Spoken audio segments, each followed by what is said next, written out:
Bit by Bit here for our bi-weekly podcast. I'm Janet here with Jess. Hi guys. And this week we are going to be talking about our gaming bucket list. So what that means is things we want to do related to gaming before we die, basically. Like any other bucket list. That sounds kind of morbid when I say it out loud, but that's basically what it is. So I'll start things off. On my gaming bucket list is owning an arcade machine, like in my house. But like probably like, you know, something like maybe something on the smaller end. So there's like, you know, those like table ones where you can just have two people sit. Oh yeah. And it's kind of like, you know, a table instead of like a full-on cabinet. You know, though as great as it would be to own Luigi's Mansion machine, it's $10,000. It would take a lot of electricity, so like probably not. Or like the Pump It Up machine would be really cool, but I probably would just get something that's like Miss Pac-Man and also like, you know, maybe Space Invaders or something else. Ooh, you know how they Space have like Invaders, those. I would dig. You know, they have those cabinets where it's like multiple games in one cabinet. Yeah. That'd be really cool. So I'd get one of those. And or I think it'd be really cool. This is an idea I had like literally a few days ago. But do you know 8-Bit Dough? The company 8-Bit Dough. They like do. Actually, I do. I do know. Yeah, they do those like little controllers that are like Yeah. Bluetooth enabled, and they look old, but you can use them on modern consoles. Uh-huh. So they recently came out with, or they're about to come out with an arcade stick that's compatible with a Nintendo Switch. Oh. So I thought it would be cool if I bought that, and then like at some point in my life bought that, eventually bought a Switch specifically to like build inside a cabinet and like make my own Switch arcade, basically. That would be awesome. So that would be like also a lot of work and stuff, but I think it'd be cool because then I could like learn, you know, more about making an arcade cabinet, like make my own arcade cabinet. I think that'd be pretty cool. So it's like your version of building your own PC. Yeah, exactly, like a retro version of that. So so that's on my gaming bucket list. You know, if you had one of the arcade machines, it'd be like that episode of Friends. Yeah, Chandler gets the claw. Yeah, that was a good that'd episode. be really good. So for me, one of the first things that came to mind was something that's like very relevant to my current lifestyle. I really, really want to get Grandmaster rank in Overwatch. Like, I've never wanted to be good at a game so bad. And I'm not bad at the game. What is Grandmaster rank, and what does it take to get it? Okay, so in Overwatch, there's competitive seasons. So in each season, you have to play a number of like qualifying matches, and then you get placed in a ranked level. And so there's like bronze, silver, gold, platinum, you know, diamond, or that might not be the actual order. I'm pretty sure it is though. And then there's like master and grandmaster. Wow. And I'm at gold. I almost worked my way up to platinum this season. It's my first season playing. I was very proud of myself. And so I think I'll be platinum next season. But that's like still only halfway to Grandmaster, and I just can't even like fathom the amount of skill necessary to be a Grandmaster. But whatever it is, I want that. I want to be at that level so badly. Is it determined by like a number of wins, or is it like how it's you play? Yeah, sorry, I guess that wasn't very clear. It's like so it's like based on a number of things. It's kind of complicated, so I don't know all of it, but I know it's like partly based off of like your team winning. So you get points when your team wins, but you can get more points if your like personal skill level is really good. So like if you're really kind of carrying your team, you'll get more points. Right. But what's most important is that you win the game. So even though it's a team game, it's most important that you win. And it also like matters who you're playing against. Like if the other team has like a lot higher average ranking than your team, and you beat them, you get a lot more points, or you like lose less points if you lose to a really hard team, if that makes sense. Okay, cool. So your ranking goes up and down when you lose. So it can be really frustrating to like kind of like balloon up and down. And but I don't know, it's really rewarding, and I don't even really exactly understand what you get for being a Grandmaster besides like being a Grandmaster. I know there's like golden weapons and stuff. Like you can get for May like golden weapon where she sprays like golden snow and stuff, and that's cool. And I know that has to do with like some of the other types of like points you accumulate when you play competitive games. But I don't care what else you get. I just want to be a Grandmaster. Maybe you can get recruited for one of the North American Overwatch teams. Yeah, that's you probably probably would take my entire need life. At least need the Grandmaster rank to do that. If not more. Plus, they've already like drafted everyone. So yeah, but they're always looking for more talent. And yeah, stuff, you gotta start in the minors and work your way up.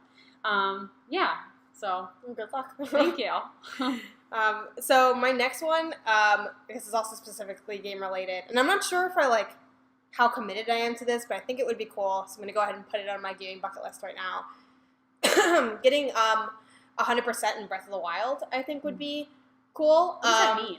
So what it would entail would be getting all the shrines, being the main campaign, so like killing Ganon, getting all the shrines, and getting all the Korok seeds. So the Korok seeds, there's like 900 in the game or something, and you have to go find them. But it's not like impossible now because I'll get the DLC also for this, so then I'd have to do the DLCs as well in my mind for like finishing this, because one of the DLCs you like get extra stuff, and one of them is the Korok mask, and if you wear that mask in the game, it like helps you find the seeds a little bit, so like that can I'm not gonna really speed it up. Yeah, and it would have to because they're really really obscure. So like for those people who are like unfamiliar or haven't played Breath of the Wild yet, with the Korok seeds, they're like found via like tiny puzzles. So like it'll be something like, and you'll like start to see the patterns as you play the game, and like learn more about the environment. So like one of the first kind of Korok seed puzzles I encountered was like there are like 3 little statues with ceramic bowls in front of them. 2 of the statues have an apple, but one doesn't have an apple. So you're like, I should probably put an apple in the one that doesn't have one. And then the little, I actually don't know, what are those things called? Little cute green sprites. Oh, I don't know names. if they're called either because I'm not like that. Yeah, I don't remember. Stuff, but they're Catherine adorable. Those little guys come up and they're like, hello, and they give you a Korok seed. So cute. And then also I'd want to cover all of the maps. So another thing you get with the DLC is you get to see the hero's path. So they'll show you what have you covered in the game. Like every step you take was traced, which is kind of creepy and weird. But so you also get to see areas you didn't go to. So it would also involve me going to all of those areas. How long do you think it would take? For me, probably like 1,000 hours, if not more, because I've already put 79 hours into the game, and I'm not done with the main campaign yet. Wow. And I also, personally for me, like this isn't part of the 100% thing, but I would also want to get all of the outfits that I desire, which is almost all the outfits anyway, so. Right. So yeah. So it'd be a while, I think. That'd be really cool. For me, I think this one's a little weird, but like before I die, I want to have The Sims out of my system. I don't want to be plagued by The Sims anymore. It's not going to happen. No. How are you going to go about that? I don't know. Okay, because it's like this. The goal is this, and then I'll explain possible methods. The goal is to completely avoid any future occurrence of me thinking, you know what I should do right now? Play The Sims. Like, I never want to have that thought again. Because I have that thought all the time, even though I know that I don't want to play Sims, first of all, and also that playing Sims will ruin my life. I know both of those things, but I still think, you know what I should do? Play The Sims. And I want that to stop happening. And I don't know for sure how this can happen, but I feel like I kind of have to, like, play it so much that I hate myself, or... I thought that already happened. Like, even more. Because eventually I do stop. I mean, like, go past that point of no return. Like, just go all the way past it. So, like, maybe, like, just, like, in an ideal world, just, like, don't go to work for 2 weeks and only play The Sims and nothing but The Sims, and that's it. And then maybe be done for the rest of your life. Or I think I need to have some sort of, like, because, I'm really bad at finishing games. Mm-hmm. And it's the same way with Sims. You can't really finish Sims, but I get, like, these grand ideas of what I can do in Sims, and I, like, get, like, a third of the way there. I'm, like, setting up these family dynamics and, like, creating all these lines and, like, building stuff and whatever, and then I'm like, man. And I stop. And then, so then I feel unfinished. That's why I keep going back to Sims, because I've never completed the, like, this, like, yearning in my heart, like, for Sims. So I need to, like, complete something in Sims in such a way that, like, I feel done with it. Mm-hmm. I don't know if it can ever happen, but that's my greatest desire. Why do you want to be done with it? Because, I've mentioned this before on the channel, but, like, every time I get on The Sims, I, like, know my life's not going to be good for a while, and I know that, like, so basically what'll happen is I'll get on The Sims and I'll play for a little bit. I think this is fine. I can pace myself or whatever. But then I don't do anything except for play The Sims for a while, and I neglect everything else in my life. And I sit there thinking, why am I doing this? Why am I playing a game that's living someone else's life instead of living my own life? And then I'll, like, take a step back for, like, 20 minutes. I'll go take a shower, get some food or something, and I'll think, I'm done. It's over. I'm done. And then as soon as I'm done doing that thing, I get right back on The Sims and I play for 10 more hours straight. So you don't want to ever go back into the stupor. No, of, like I'm being psychotic. stuck into The Sims. I'm psychotic with it so much that I can't get off, but it's making me grumpy, but I can't get off the game. I feel inhuman when I'm playing The Sims. And also, I don't have time for that in my life ironic anymore. because it's all about I know. It's so bad. I used to be able to do it because I had like summers and stuff off, but I don't anymore, which is nice. But I feel like it's just going to implode my life one day out of nowhere, and I'm scared. So anyway, I want to remove it. I want to get it out. Yeah, what about you? Anything as weird as that? Some big goals. I don't think so, but I do want. This is just literally the order I wrote my stuff in. I do want to own a lot of Game Boys. That's it. Like the Game Boy Pocket. Oh, like the consoles. Yeah. I thought you were like Game Boys. Like human boys. No, I don't. No, thank you. I was like, what? No. That's why I was looking at you like that. No, like for those of you on the podcast, I was looking at Janet in such a way. Like mostly the original Game Boy and the Game Boy Pocket. But might dip into GBA a little bit. I haven't decided yet. Oh, okay. But I want like a bunch of I want one original Game Boy, like a big clunky one. Because I've never actually owned one of the big clunky ones. My brother did. I didn't want it. It's ugly. It's horrible console. It's terrible. It's giant. Yeah, it's gross. I never had those. But I want it like for the culture, you know.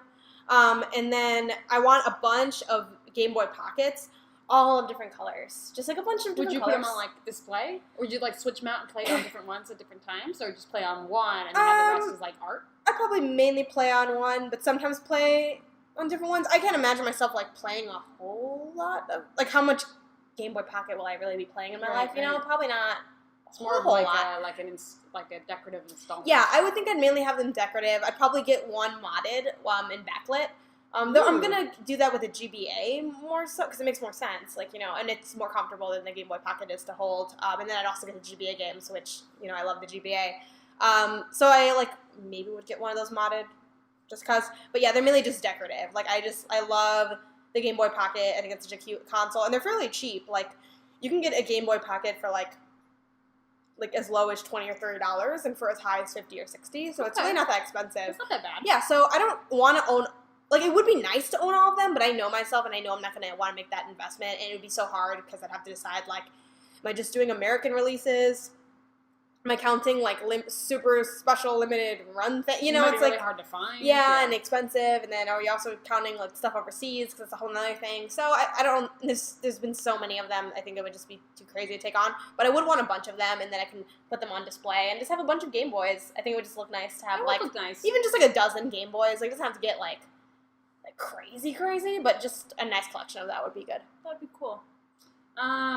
Speaking of decorative things, I would love to get a gamer tattoo at some point, something that represents my connection to gaming in some way. But the only problem is I don't really know what that would be. I know the kind of style of tattoos that I'm interested in is really minimalist and only in black and a lot of blank space and so I have a sense of a artistic concept for tattoos, but I don't know first of all what game I would even get, because for a while I was thinking maybe I'd get a Mass Effect tattoo, and then I played Mass Effect Andromeda, and then I had this horrible sense of loss, and then I was I'm so glad I didn't get that Mass Effect tattoo, and I don't know that I can ever be sure that won't happen with something else.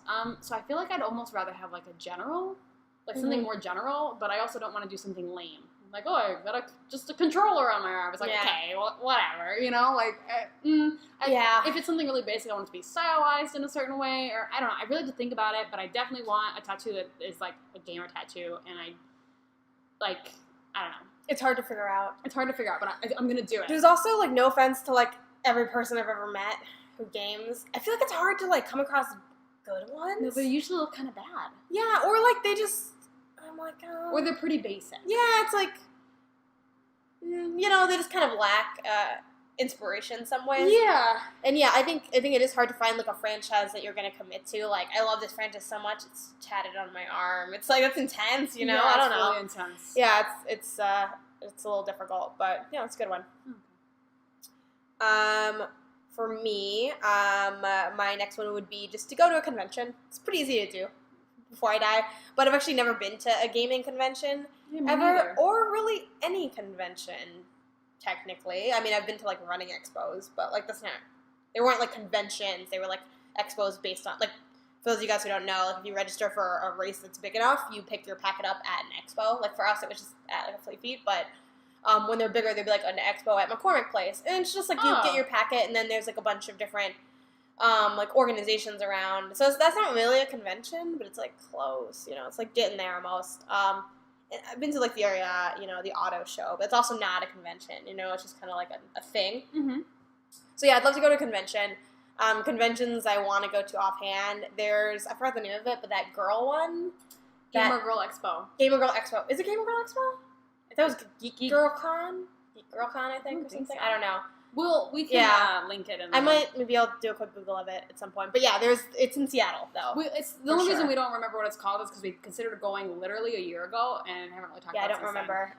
But we couldn't. And it had a name that like had to do with women and either games or like nerddom. Also, going to Seattle would be awesome. I would love to go to Seattle. Plane tickets are really expensive though because it's not it's like in a weird area. You take off work and it's a whole. It's just the plane. No, it's just the plane ticket's like literally like $300. Like I cannot find it cheap. Like the cheapest it gets is like $150, $200. But that's a separate issue. Anyway, but I don't want to go to that con. There's also like there's too many games in like Philadelphia. That one seems cool. And then obviously there's like the general ones like PAX and stuff like that, which I'm sure would be fun.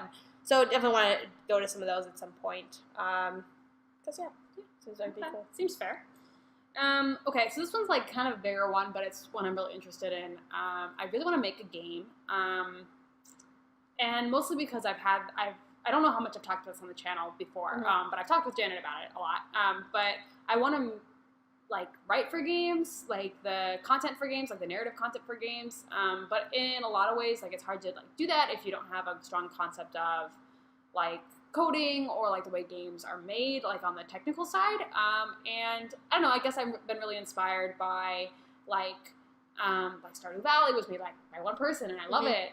And then of course, with like Ooblets coming out and we had our whole video on Rebecca Accordingly and just like, I don't know, getting to like read all this stuff and interviews with her, talking about like why she decided to, go out there and start making games, and definitely something that can be done on a smaller level. I don't know that I'm gonna like make the next Ooblets, like that seems like intense, but it's something small, even if it's like not a game that, I don't mean like I need to make a game that like sells. I just want to make a game that functions, I guess, and harder than you would think. Yeah, no, really, because I'm really not very tech savvy. I'm tech savvy enough to like be a millennial, but like that's it.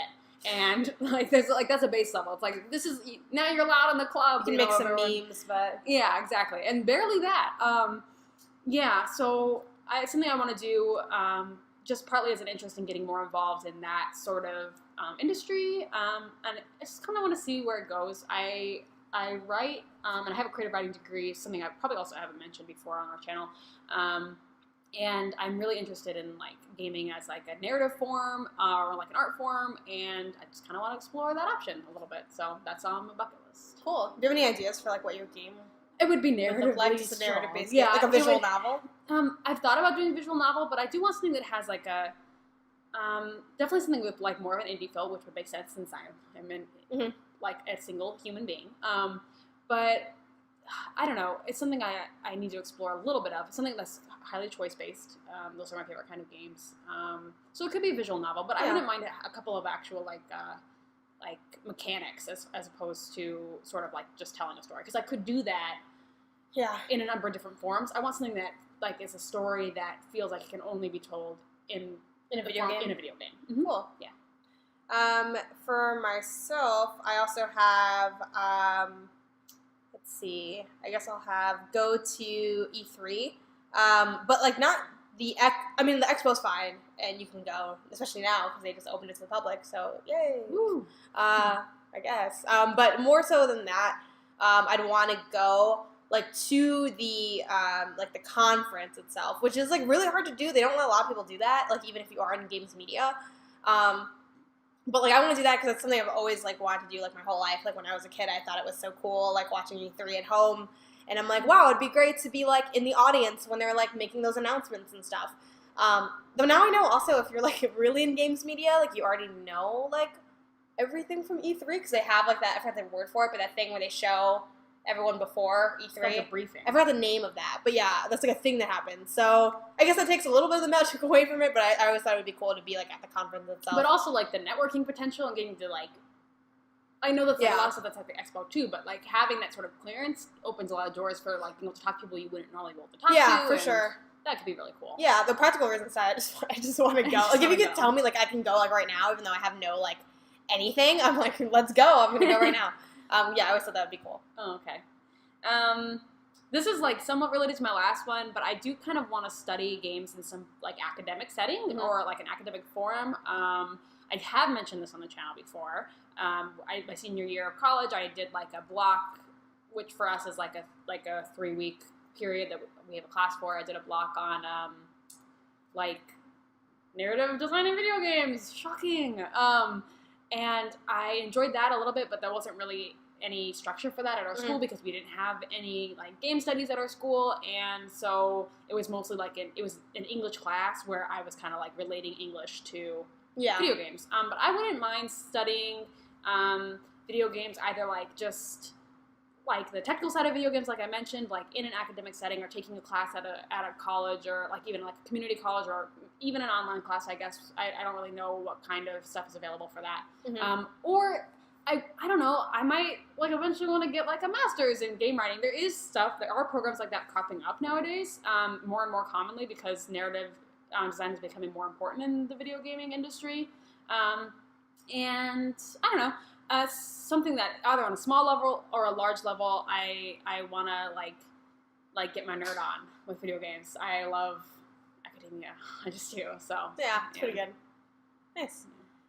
For me, my last one would be competing in a legitimate gaming tournament. And by legitimate, I mean like someone puts it on that isn't like myself and my friends like at my apartment. Like that doesn't count to me.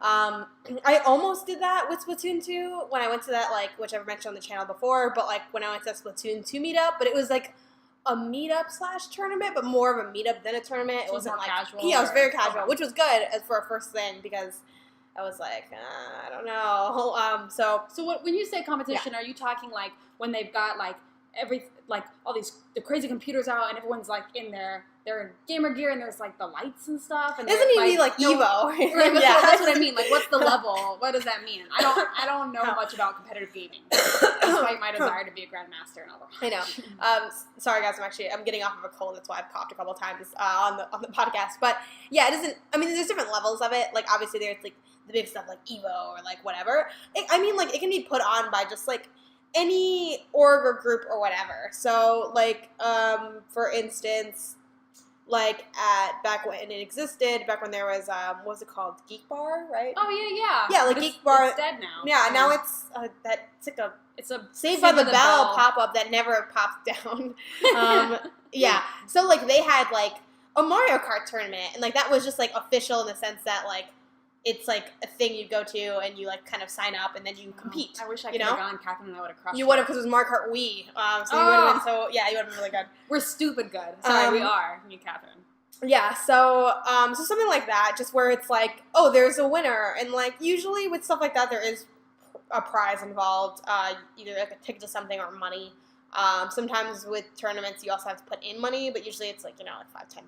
It's not anything crazy. So just anything like that I'd want to go to. That sounds fun. Yeah, and I would want to do that, hopefully for Splatoon 2, because I love that game, and I want to get pretty good at it, so hopefully I can, and even, I don't need to, like, do well in the tournament. I just want to, like, feel like I'm good enough to, like, be able to go, because it's a game that I like, which for me, that's basically just Splatoon 2, and, like, I like Mario Kart, and I would do a Mario Kart 8 tournament, but I, like, know that I'm not, like not on that extra level. And I know that because when I play online, it doesn't always go that well. It almost never goes that well, actually. So I know I'm not, like, actually on that level. But it would still be fun. It's an easy enough game that I feel like I could compete in it, as opposed to, like, other games that I'm just not going to be into. Like, Street Fighter is really popular. Like, I don't do Street Fighter or Mortal Kombat or anything like that. So, right.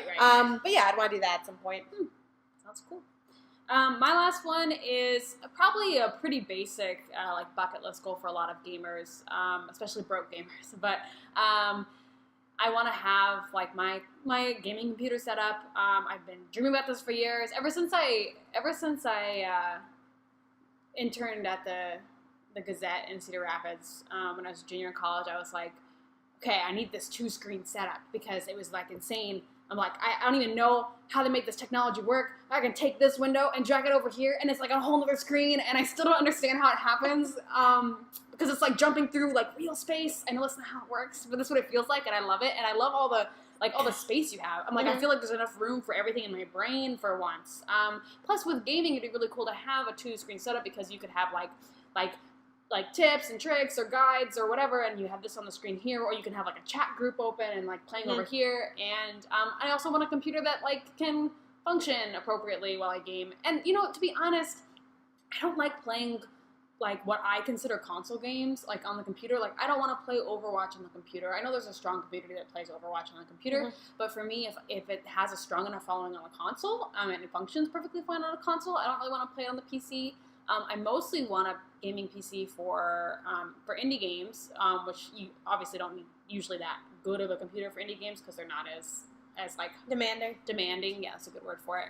But also for a couple of other types of games that I either like don't have the console for because I'm an Xbox One player, or because I feel like it's also easier to get like older games or just stuff like that. And I want to have the option. I feel kind of like cut off from a number of avenues without having a computer I can game on. My computer can hardly function with word processor, so I have a hard time with games. Yeah. All right. Thanks for listening, guys. Let us know what's on your guys' gaming bucket lists, or if you have stuff in common with our gaming bucket lists. If you have suggestions for how to get Sims out of your systems, or what tattoo Jess should get. If any of you say a Sims tattoo, I'm done. Yeah, the little green thing, right? No.